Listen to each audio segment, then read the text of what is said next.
මේ තියෙන්නේ නිව්ටන්ගේ සීසලන නියමය කියලා තමයි අපිට හිතෙන්නේ. නමුත් මේ තියෙන නිව්ටන්ගේ සීසලන නියමය නෙමෙයි. හරිද? ඔය අපි ඒක පාවිච්චි කරලා හදාගත්ත සමීකරණයක්. නිව්ටන්ගේ සීසලන නියමය කියන්නේ මේක. හරි? ඔයා මේක තමයි ඔළුවේ තියාගන්න ඕනේ. නැතුව මේ සමීකරණ කියන්නේ මොකද අර්ධයක්ම කඩපාඩම් කරන්නේ නැහැ. හරිද? ඔයා ඔළුවේ තියාගන්න මේක. ඔන්න ඕක තමයි නිව්ටන්ගේ සීසලන නියමය කියන්නේ මෙච්චරයි. මොකද්ද නිව්ටන් කියන්නේ? සරල ඔළුවට ගමු. ඔන්න රත් කරපු වස්තුවක් තියෙනවා. මොකක් හරි රත් කරපු වස්තුවක් තියෙනවා. හරිද? ඒ රත් කරපු වස්තුව අපි මෙහෙම එල්ලලා තියෙනවා. කොහෙද තැනක එල්ලලා තියෙනවා. මේ dQ/dt කියන්නේ මොකද්ද? ඒ වස්තුවෙන් තාපය හානි වීමේ ශීඝ්‍රතාව. ඒ කියන්නේ අපි හිතමුකෝ යම් කිසි කාලයක් තුල හානි වෙච්ච තාපය බෙදනවා ගත වෙච්ච කාලෙන්. ඒකට තමයි තාපය හානි වීමේ ශීඝ්‍රතාව කියන්නේ. ඒක අනුලෝමව සමානුපාතිකයිලු කාටද? වස්තුවයි පරිසරය අතර උෂ්ණත්ව වෙනසට. දැන් උදාහරණයක් ගමු. ඔයා රත් කරපු ගෝලයක් එල්ලලා තියෙනවා. ඒ ගෝලයේ උෂ්ණත්වය සෙල්සියස් 70යි. පරිසර උෂ්ණත්වය 35යි. එහෙනම් ටීටර් ඍණ ටීටර් කියන්නේ මොකද්ද? 70 ඍණ 35. එතකොට අපි හිතමු මෙයා විනාඩියකදී ජූල් 100ක් පිට කරනවා කියලා. එහෙනම් තාපය පිට කිරීමේ ශීඝ්‍රතාව කීයද? 100 බෙදීම 60යි තප්පරයට ජූල්. තේරෙනවද කතන්දරේ? තප්පරයට ජූල් කියන්නේ වොට්. හරි. එතකොට මෙයා කියන්නේ දැන් මේක හැබැයි හැම වෙලේම නෙමෙයි. දෙකක් තියෙන අවස්ථා. මේක ස්වභාවිකව වෙනවා නම් ඒ කියන්නේ බාහිර කලබලයකින් තොරව වටේ වාතය කලබල නැත්තම් වටේ වාතය අචලව තියෙනවා නම් අන්න එතකොට මේක වළංගු වෙන්නේ සෙල්සියස් 30ක උෂ්ණත්ව වෙනසකට විතරයි. සෙල්සියස් 30ක උෂ්ණත්ව වෙනසකට විතරයි. හරි. හැබැයි මේ වගේ ෆෑන් එකක් දාලා වස්තුව කූල් කරනවා නම් ඒකට අපි කියනවා ස්වභාවිකව නෙමෙයි කූල් වෙන්නේ. දැන් ස්වභාවිකව කූල් වෙන එක ස්වභාවික සංවහනය. මේ විදිහට ෆෑන් එකක් දාලා වස්තුවක් කූල් කරන එක මොකද කියන්නේ? කෘත සංවහනය. අන්න කෘත සංවහනයට තේනම් මේක උෂ්ණත්වාතරය ගොඩක් ලොකු වුණත් වළංගුයි. හැබැයි ස්වභාවික සංවහනයට නම් මොකද වෙන්නේ? උෂ්ණත්ව වෙනස 30ට වඩා අඩු වෙන්න ඕනේ. සෙල්සියස් 30 හරි කෙල්වින් 30 හරි වෙනසක් ගත්තාම සෙල්සියස් ගත්තත් එකයි කෙල්වින් ගත්තත් එකයිනේ. ඉතින් ඕම ඔය කතාව ඔයාලට ඔළුවේ තියෙන්න ඕනේ ඉස්සල්ලාම. ඕකෙන් තමයි ප්‍රැක්ටිකල් එක දුවන්නේ. එතනින් පස්සේ ඇති දෙයක් නැහැ. හරි? එතනින් පස්සේ හරි ලේසි. මේ හැම ප්‍රැක්ටිකල් එකම එම තමයි. පොඩි මොකක් හරි චූටි කෑල්ලකින් වැඩේ පටන් ගන්න. ඊට පස්සේ ප්‍රැක්ටිකල් එක දෙයක් නැහැ. අපිට අනිත් ඒවා හිතලා තමයි ලියන්න තියෙන්නේ. ඉතින් ඔයාලට මේ හිතන්න ඕනේ ඒවා තමයි මම මේ ප්‍රශ්නවල ඔයාලට මේ කියා දෙන්නේ. ඔයාලට හිතන්න දෙයක් හිතන්න අමාරු නම් මම ඒකයි මේ කියා දෙන්නේ. සමහරවිට ඔයා හිතලා තමයි ලියන්න ඕනේ භාගයට ආපුවාම. හරි? කවන්නේ. දැන් එහෙනම් මේ බලන්න මේ නිව්ටන්ගේ සීලනේ මේක ඕක පාවිච්චි කරලා අන්න අපි සමීකරණයක් හදා ගන්නවා. තව දෙයක් හොයාගත්තා. මොකද අනිත් දේ? දැන් නිව්ටන් ඔච්චරනේ කිව්වේ. තව කතාවක් තියෙනවා. හිතන්න වස්තුව සයිස් එකෙන් පොඩි. වස්තුව සයිස් එකෙන් ලොකුයි. එතකොට ලොකු වෙද්දී පෘෂ්ඨික වර්ගඵලය වැඩිීමේ බාහිරවට නිරාවරණලා තියෙන පෘෂ්ඨික වර්ගඵලය වැඩි වුණාම තාපය හානි විසිකතා වැඩි. දැන් තේක ගැන හිතන්නකෝ. තේක නෝමල් බොනවට වඩා සමහර මිනිස්සු කැමති තේක කෝප් එකට මේ පීරිසියකට දාලා පීරිසියක් දෙන්නේ එකට වඩා. ගෙදරකට ගියාම පීරිසියක් එක තේකක් දෙන්නේ එකයි. පීරිසියට තේ දාගෙන ඕන්නම් බොන්න. තේ ටිකක් දානවා. ගාලා බොනවා. හරිද? මම හරි අකමැති ඒකට. මේ මට ආස නැහැ මං එහෙම. මට ඕනේ රසෙන් බොන්න. දිව පිච්චෙන්න ඕනේ තේකක් බොද්දි. නැත්තම් තේකක් වෙන්නේ නැහැ නේ ඒක. එහෙනම් කූල් ඩ්‍රින්ක් එකක් බොනවල ළමයි. හරි? තේකක් බොන්න ඕනේ පිච්චි පිච්චි. හරිද? සමහරු නිමල බොන්නේ ඉතින්. ඒක තමයි ඉතින්. උණු වතුරක් නිමල බොන හාදයෝ ඉන්නවනේ. හරි? එහෙම ඩයලා තමයි නිමල බොන්නේ. රයිට්. එතකොට මේ මොකද මං කියන්නේ හරි. තේක දැන් කෝප්පේ තියන් හිටියොත් මොකද වෙන්නේ? නිමෙන්න වෙලා යනවා. හැබැයි තේක පීරිසියකට දැම්මම මොකද වෙන්නේ? අන්න පෘෂ්ඨික වර්ගඵලය වැඩි වෙනවා. ඉක්මනට නිවෙනවා. ඉතින් ඕක සමහරු දැනගෙන නෙමෙයි ඒක මං කියන්නේ. ෆිසික්ස් දැනගෙන නෙමෙයි කරන්නේ. නමුත් අර අතීතේ නම් හිතන්න අතීතේ මිනිස්සු ඒ කියන්නේ සෑහෙන දැනුමක් තියෙන මිනිස්සු ඈ. දැන් අද කාලේ ඕක අර ට්‍රෙන්ඩ් එකෙන් නැවිලා තියෙන්නේ. නමුත් ඉස්සර කවුරුරව හිතුවානේ. ඒ හිතපු නිසානේ ඕක බිහි වුණේ කොහොම එකක්. තේක පීරිසියකට දාලා බොන එකක්. ඒතකොට ඒ කාලේ දැනුම තියෙන මිනිස්සු ඉඳලා තියෙනවා. දැන් ඒ කාලේ හිතන්නකෝ දැන් අපි තාමත් හිතා ගන්න බෑනේ සීගිරිය තියෙන දේවල්. සීගිරිය තියෙන දේවල් කරේ කොහොමද කියලා තාමත් හිතා ගන්න බෑ. හරි තාමත් කවුරුත් හොයාගෙන නැහැ උඩට වතුර ගෙනිච්චේ කොහොමද කියන එක. කවුරුත් හොයාගෙන නැහැ. හරි. ඒ අර ජලමල් වල ක්‍රියාකාරීත්වය නිකන් හරි විශිෂ්ට දේවල්, විස්මිත දේවල්. පිරමීඩ ඊජිප්තුවේ හරි විස්මිත දේවල්. ඒ අර පිරමීඩ වල නේද? සමහර තැන්වල හරියටම අංශක 90 අරන් තියනවලු. ඒ කියන්නේ පිරමීඩ හරියට මේ සමහර තැන්වල හරියටම අංශක 90 තියනවලු පොඩ්ඩක්වත් අංශක 99 ඒ කියන්නේ 89.9යි එහෙම නෙමෙයි. හරියටම අංශක 90 නම් 90යිලු. ඉතින් කොහොමද ඒවා කරේ? හරි ප්‍රශ්නයක් අදටත්. කවුරුත් ඉතින් ඒවා නේද? හරි අමුතු තාක්ෂණයක් තියෙන. හරි. අපි දැන් වැඩේට වහිමු. ලියන නිව්ටන්ගේ සිසිලන් නියමය. නිව්ටන්ගේ සිසිලන් නියමය කියලා ලියන්න. නිව්ටන්ගේ සිසිලන් නියමය කියලා ලියන්න. ඒ යටතේ ලියාගෙන යන්න. අනවරත වාත ප්‍රවාහයක් යටතේ අනවර්ත වාත ප්‍රවාහයක් යටතේ කෘත සංවහනය මගින් සිසිල්වන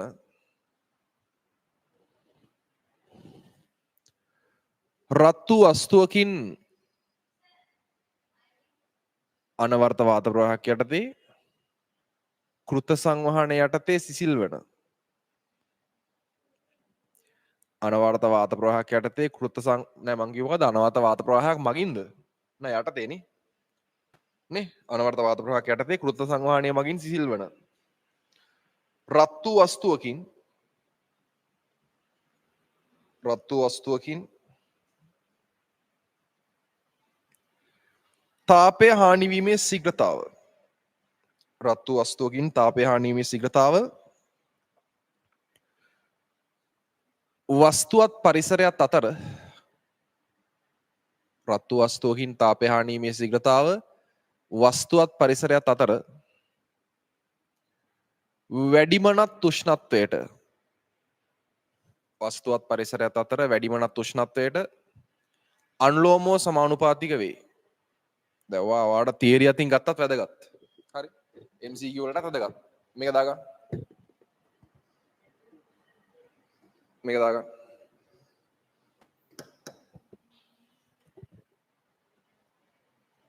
ඒක විතරයි.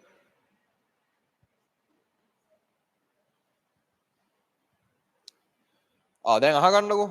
ඒක දාගත්තට පස්සේ. දැන් මම කිව්වේ මොකද්ද මේ?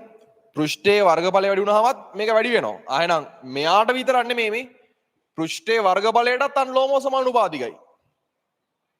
තව මේ වස්තුවේ පෘෂ්ඨය කොයි වගේද රළුද සුමටද අන්න ඒක මතත් තාපය හානිවීමේ ශීඝ්‍රතාව රඳාපවතින නිසා මේ E කියලා දාලා තියෙන පෘෂ්ඨික විමෝචකතාව එහෙම නැත්නම් පෘෂ්ඨයේ ස්වභාවය මත රඳාපවතින නියතයක්. ඒතර මෙන්න මේ දෙක මතත් රඳාපවතිනවා කියලා අපි වෙනම ඇඩ් කරලා මෙන්න සමීකරණයක් හදාගන්නවා.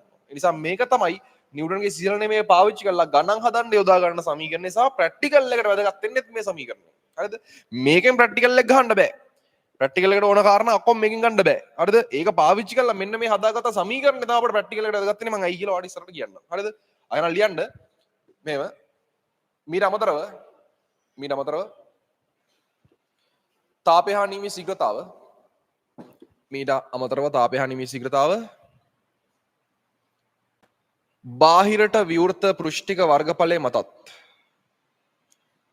බාහිරට විවෘත පෘෂ්ඨික වර්ගඵලයේ මතත්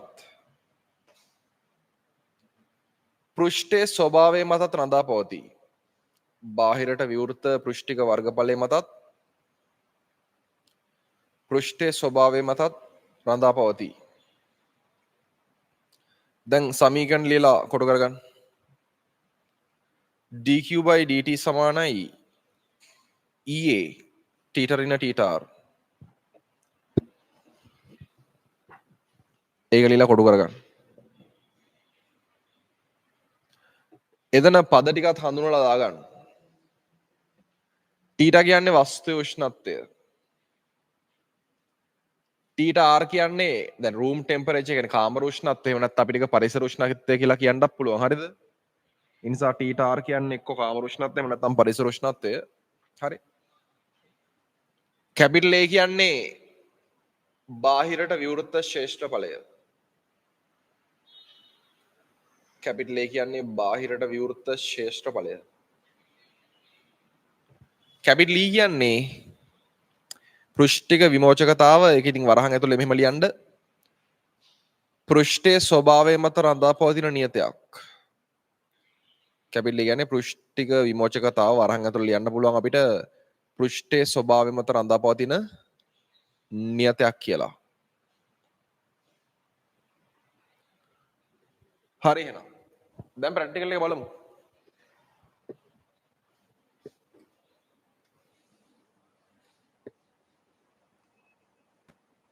ඔන්න අහගන්න. අපි කරන්නේ මෙහෙම වැඩක්. කැලරිමීටරයක් අරගන්නවා. ඉතින් කැලරිමීටර ඉස්සලාම මන්තෙත් එක ස්කන්ධේ මැනගන්න. ඊට පස්සේ මේකට රත් කරපු වතුර දානවා. සාමාන්‍යයෙන් සෙල්සියස් 70කට විතර රත් කරපු වතුර තමයි දාන්නේ. දැන් සෙල්සියස් 100කට රත් කරන්නේ නැහැ. ඒකට හේතුව වාෂ්ප වෙනවනේ එතකොට. ඒ නිසා 70කට විතර රත් කරපු වතුර තමයි දාන්නේ. කොච්චරක් විතර දානවද? 3න් 2ක් විතර දාන්න. ඒ කියන්නේ වැඩිපුර දාන්න කටමට්ටමටම එන්නේ නැති වෙන්න කටමට්ටමෙන් සෙන්ටිමීටර් එකක් විතර පල්ලෙහාට එන්න ඉතුරු වෙන්න වගේ දැම්මනම් හරි. ඊට පස්සේ මෙයාව මෙහෙම නූල් දෙකකින් අපි එල්ල ගන්නවා ආධාරකයක එල්ලලා ෆෑන් එකක් දානවා පැත්තකින්. ඇයි ෆෑන් එකක් දාන්නේ? දැන් මං කියවනේ මේක අපි අර කෘත සංවහනෙටනේ වැඩේ කරන්නේ. ඒ නිසා අනවර්ත වාත ප්‍රවාහයක් දීලා කෘත සංවහනෙන් තමයි සිසිල් කරන්නේ. ස්වභාවික සංවහනෙන් නෙමෙයි අපි. ස්වභාවික සංවහනෙන් කරනවා නම් උෂ්ණත්ව වෙනස 30යි පුළුවන් ඒකයි. ඒ නිසා මේකෙදි ලොකු උෂ්ණත්ව වෙනසක් ගන්න ඕන නම් අපිට කෘත සංවහනෙට යන්න වෙනවා. හරිද? ඉතින් මෙයා සිසිල් වෙන්න දෙනවා. ඊට පස්සේ උෂ්ණත්වමානයක් මේක ඇතුළේ තියෙන නිසා අපිට පුළුවන් උෂ්ණත්වය මැනගන්න. එහෙනම් ඔයා සාමාන්‍යයෙන් තප්පර 30න් 30ට වගේ උෂ්ණත්වය මයින්ඩ් ඕනි. මැනලා කාලෙත් එක්ක ඔයාගේ මයින උෂ්ණත්වය ප්‍රස්ථාරයක් අඳින්න ඕනි. ඒ නිසා මෙන්න මේ වගේ ප්‍රස්ථාරයක් එයි. කාලෙත් එක්ක උෂ්ණත්වය ඇඳොත් එහෙම මේ අක්ෂයේ තියෙන උෂ්ණත්වය මේ අක්ෂයේ තියෙන කාලය ඔයාලට මේ වගේ ප්‍රස්ථාරයක් එනවා. හරි? මේ වගේ ප්‍රස්ථාරයක් එනවා. මේ ඉන්නේ ජලයට ඈ. මේ ඉන්නේ ජලයට. ඔය ඉන්නේ ජලයට. සාමාන්‍යයෙන් 70න් පටන් අරගෙන සෙල්සියස් 40 විතර වෙනකම් කරගත්තත් ඇති. හරිද? ප්‍රමාණවත්. ඕන්න තව කූල් කරන්න 40 වෙනකම් කරගත්තා නම් ඇති ප්‍රමාණවත්. ඊට පස්සේ දැන් මේකට අදාළ ඕන ප්‍රස්ථාරය ඇඳලානේ තියෙන්නේ. උෂ්ණත්වය මැන්න කාලෙත් එක හරි. මේ දිනේ ජලයට ජලය හරි. ඊට පස්සේ මොකද කරන්නේ? දැන් අපිට විශිෂ්ටතා පදාර්ථය හොයාගන්න ඕන ද්‍රවය තියෙනවනේ රයිට්. එහෙනම් මෙයාව අයින් කරලා ජලය අයින් කරලා හොඳට පිරිසිදු කරලා ජලය නැති වෙන්න වාට වීතාදා හොයාගන්න ඕන ද්‍රවයත් ඔය විදිහටම පුරවලා ඒ කියන්නේ රත් කරපු ද්‍රවයත් ඔය විදිහටම පුරවලා එයාට අදාළව ප්‍රැක්ටිකල් එක කරන්න. ඒ කියන්නේ උෂ්ණත්වයේ මයින්ඩ් කාලෙත් එක්ක. ඉතින් එහෙනම් එයාගෙත් උෂ්ණත්වයේ කාලෙත් එක්ක මැනනට පස්සේ එයාටත් ඔය වගේම ප්‍රස්ථාරයක් වාට හම්බ වෙනවා. එයාටත් ඔය වගේම ප්‍රස්ථාරයක් වාට හම්බ වෙනවා කාලෙත් එක්ක උෂ්ණත්වය අඩු වෙගෙන යනවා. සිසිල් වෙනවනේ මේ. මේකට අපි කියනවා සිසිලන වක්‍රයක් කියලා. හරි මේ නිසා මේ තියෙන්නේ ද්‍රවයට. මේ තියෙන්නේ ද්‍රවයට. හරි සිසිලන වක්‍රයක්. සිසිල් වීම කාලයත් එක්ක ප්‍රස්ථාර ගතම අපි නමක් කියනවා සිසිලන වක්‍රයක් කියලා. හරි රයිට්. ඊට පස්සේ මොකද කරන්නේ? ඊට පස්සේ ඔයා කැමති උෂ්ණත්ව වෙනසක් සලකන්න. අපි හිතමු ඔයා පටන් ගන්නවා සෙල්සියස් 60 එකක් 60. අපි හිතමු ඔයා පටන් ගන්නවා අනිත් එක සෙල්සියස් 45. එහෙනම් ඔයා 60 ඉඳලා 45ට කූල් වෙන්න ගතවන කාලමයිනෝ. ගතවන ටයිම් මයිනෝ. දැන් බලන්න මේ ද්‍රවයට අදාළවමයිමු. එන ද්‍රවයට අදාළව 60 කියන උෂ්ණත්වයේදී මෙන්න මෙතන තමයි කාලේ ටයිම් එක මේ. මෙතන තමයි ටයිම් එක පටන් ගන්න. 45ට එන වෙලාව වෙනකොට ටයිම් එක මෙන්න මෙතනින් ඉවර වෙනවා මේ. 45ට එන වෙලාව වෙනකොට ටයිම් එක මෙතනින් ඉවර වෙනවා. ඒ නිසා මෙන්න ද්‍රවයට අදාළව 60 ඉඳලා 45ට කූල් වෙන්න ගත වෙච්ච කාලය තමයි මේ තියෙන්නේ. අපි එකට හිතමු TL කියලා. හරි. ඔය විදිහට අපි අනිත් එක්කෙනාට බලමු කවුද ජලයට. එහෙනම් ඔන්න ජලයට අදාළව 60 කියන පොයින්ට් එකට අදාළව කාලය ආරම්භ වෙන්නේ මෙතනින් මේ. මෙතනින්. ඊට පස්සේ ජලයට අදාළව 45 කියන පොයින්ට් එකට අදාළව කාලය ආරම්භ වෙන්නේ මේ කාලය අවසන් වෙන්නේ මෙතනින්. එහෙනම් මේ තියෙන්නේ ජලයට අදාළව කොච්චර කාලයක් ගත වුණාද 60 ඉඳලා 45ට කූල් වෙන්න. හරි. දැන් ඔයා කරන්නේ මෙච්චරයි. මේ බලන්න මේ මම කරන්න යන්නේ dq/dt සමාන කරන්න යන්නේ ද්‍රවයේ ජලයේ. එහෙම කරන්නේ කොහොමද? මේ බලන්නකො මේ සූත්‍රය දිහා. නිව්ටන්ගේ සිසිල නියමයෙන් අපට හැදිච්ච සූත්‍රය. dq/dt සමානයි කාටද? EA වතාවක් t ට ඍණ dr. හරි. හොඳට බලන්න. ජලයටයි ද්‍රවයටයි මම පාවිච්චි කරේ එකම උෂ්ණත්ව වෙනසක් මේ. එකම උෂ්ණත්ව වෙනස. එතකොට එකම උෂ්ණත්ව වෙනස තමයි කූල් කරේ. හරිද? උෂ්ණත්වය වෙනස් වෙන්නේ වස්තු උෂ්ණත්වය වෙනස් වෙන්නේ එකම පරාසයක. ඒ නිසා වස්තු උෂ්ණත්වය වෙනස් වෙන්නේ එකම පරාසයක නම් පරිසර උෂ්ණත්වය කොහොමද වෙනස් වෙන්නේ නැහැ නේ. අපි නියතව තියාගන්නවනේ. ඒ නිසා වස්තු උෂ්ණත්වය වෙනස් වෙන්නේ එකම පරාසයක නම් අන්න මේ පදේ වෙනස් වෙන්නේ නැහැ. මේ පදේ වෙනස් වෙන්නේ නැහැ. ජලයටයි ද්‍රවයටයි දෙකටම පොදුයි. හරි? ඊට පස්සේ මම වතුර දාපු උසටම තමයි ද්‍රවය දාන්නේ. ජලය දාපු උසටම තමයි ද්‍රවය දාන්නේ. එතකොට බාහිරට නිරාවරණලා තියෙන වර්ගඵලය මොකද වෙන්නේ? දෙකේම සමානයි. බාහිරට නිරාවරණලා තියෙන වර්ගඵලය දෙකේම සමානයි. එහෙනම් කැපිටල් A කියන එකත් දෙන්නටම එකයි. ඉතින් අවස්ථා දෙකෙන් මම පාවිච්චි කරන්නේ එකම කැලරිමීටරය. එහෙනම් පෘෂ්ඨයේ ස්වභාවයත් මොකද වෙන්නේ? එකයි. ඉතින් ඔය ඔක්කොමල්ලා සමාන නම් දෙන්නගේ dq/dt යන දෙකත් මොකද වෙන්නේ? සමානයි. එහෙනම් ද්‍රවයටයි ජලයටයි වාට පුළුවන් තාපය හා නිමිති ශීඝ්‍රතාව දෙක සමාන කරන්න. ඉතින් තාපය හා නිමිති ශීඝ්‍රතාව අපිට ලියන්න පුළුවන් මෙහෙම. උඩින් ලියනවා හානි වන තාප ප්‍රමාණය යටින් බෙදනවා කාලේ. ඒකනේ තාපය හා නිමිති ශීඝ්‍රතාව කියන්නේ. උඩින් ලියනවා හානි වෙන තා ප්‍රමාණය බෙදනවා ඒ සඳහා ගත වෙච්ච කාලෙන්. ඉතින් ඔයා තෝරගත්තේ 60 ඉඳලා 45ට කූල් වීම. ආයෙනම් මෙන්න උෂ්ණත්ව වෙනස. හරිද? 60 ඉඳලා 45ට කූල් වෙන්නේ. මේකත් එහෙමයි 60 ඉඳලා 45ට කූල් වෙන්නේ. ඒතර මෙතන තියෙන්නේ කවුද? ද්‍රවයට ගත වෙච්ච කාලය. මෙතන තියෙන්නේ කවුද? ජලයට ගත වෙච්ච කාලය. ඉතින් සාමාන්‍ය මේ සමීකරණ ලියන්නේ මේකෙන්නේ Q සමානයි mc θ mc ඩෙල්ටා θ. හරි? ඕකෙන් ඕක දාලා තමයි මේ සමීකරණ ලියලා තියෙන්නේ. මේ තියෙන කැලරිමීටරයේ පදය, මේ තියෙන්නේ ද්‍රවයේ පදය, මේ තියෙන කැලරිමීටරයේ පදය, මේ තියෙන ජලයේ පදය. ඒ නිසා ඒක සාමාන්‍ය අපි සාමාන්‍ය අර කලින් සමීකරණ කලින් ප්‍රැක්ටිකල් දීපු විදිහම තමයි ඒක සමීකරණ ලියන්නේ මේ මෙයා දාලා Q සමාන mc t ට දාලා. හරි. ඒ නිසා එතනින් එහාට වැඩේ අහන්න දෙයක් නැහැ. අනිත් ඔක්කොම පද දන්නවා. මෙයා විතරයි දන්නේ නැත්තේ මේ කවුද මේ? ද්‍රවේ වීතාදා. ඒ නිසා අනිත් ඔක්කොම දන්න නිසා වාට යාව හොයාගන්න පුළුවන්. ඕක තමයි ප්‍රැක්ටිකල් එකේ තව විශේෂ කාරණා තියෙනවා. හරිද? ඒ විශේෂ කාරණා අපි ප්‍රශ්නවල බලමු. රයිට්. එහෙනම් ඔයා ඉස්සල්ලාම ඇඳ ගන්න බා. රූපසරණ ඇඳ ගන්න. ඇඳලා කම්ප්ලීට්ලි මේ ටික දාගන්නකො මම පිළිවෙලක් කියන්නේ නැහැ. ඔයා බලන් ඉන්න ඉතින්. කරපු ටික.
දැන් පොඩ්ඩක් ලියන්න පාලෙන් මෙහෙම. පාලෙන් ලියන්න මෙහෙම. අපි ඉස්සල්ලා එකකට ප්‍රැක්ටිකල් එක ලියමු ඊට පස්සේ අනිත් එකට එහෙම පුළුවන් කියලා කියමු. ලියන්න සෙල්සියස් 70ට පමණ රත් කළ සෙල්සියස් 70ට පමණ රත් කර ජලයෙන් කැලරිමීටරයේ 3/2ක් පමණ පිරෙනසේ ජලය කැලරිමීටරයෙන් 3/2ක් පමණ පිරෙනසේ එකතු කර ජලය කැලරිමීටරයෙන් 3/2ක් පමණ පිරෙනසේ එකතු කර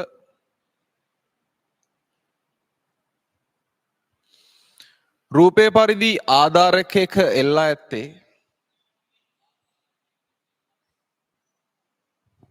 රූපය පරිදි ආධාරකයක එල්ලා ඇත්තේ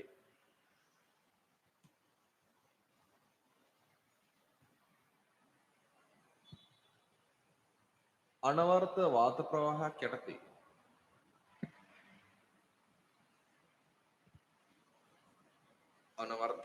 ප්‍රවාහයක් යටතේ සිසිල් වන ලෙසයි. අනවරත වාත ප්‍රවාහයක් යටතේ සිසිල් වන ලෙසයි.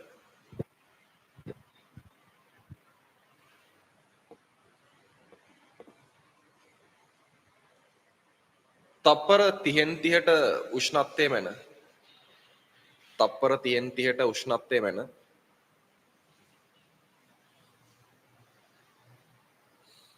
තප්පර 30ට උෂ්ණත්වය මැන. කාලය සමග සිසිලන වක්‍රය ලබා ගන්න. කාලය සමග සිසිලන වක්‍රය ලබා ගන්න. කාලය සමග සිසිලන වක්‍රය ලබා ගන්න.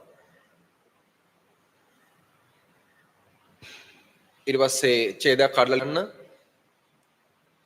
එම කැලරිමීටරයම පිරිසිදු කර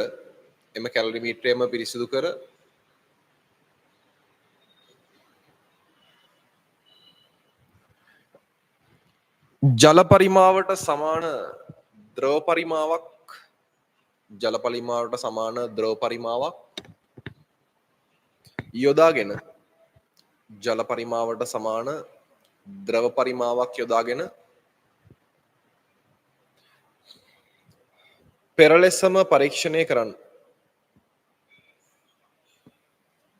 ලෙසම පරීක්ෂණය කරන්න.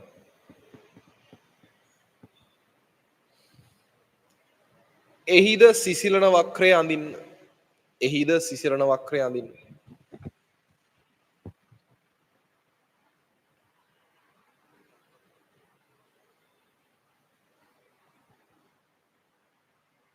ඊට පස්සේ වෙන පාටකින් ලියාගෙන යන්න.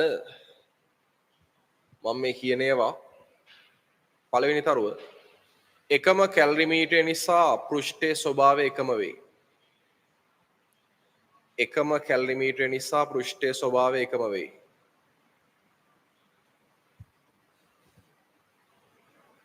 දෙවෙනි තරුව එකම පරිමාවක් යොදන නිසා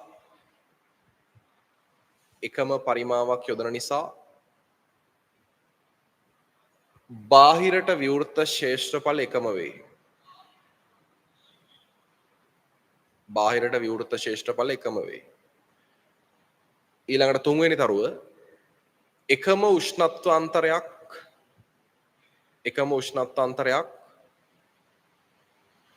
යොදා ගන්නා නිසා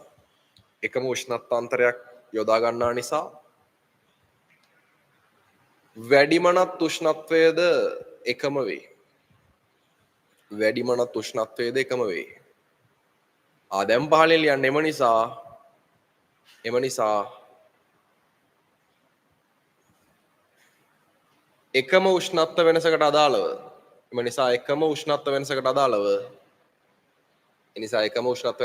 අදාළව ද්‍රවයේත් ජලයේත්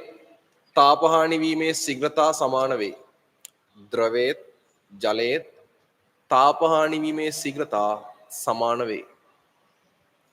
එච්චරයි. ද්‍රවයේත් ජලයේත් තාප හානි වීමේ ශීඝ්‍රතා සමාන වේ. දැන් ප්‍රැක්ටිකල් එකම අපි කෙටියෙන් බලනවා. ඊට පස්සේ ප්‍රශ්න වලින් මේක දීර්ඝව වැඩේ අල්ලගෙන යනවා. හරි. එන්න ටියුට් එකට ඒ ප්‍රැක්ටිකල් එකේ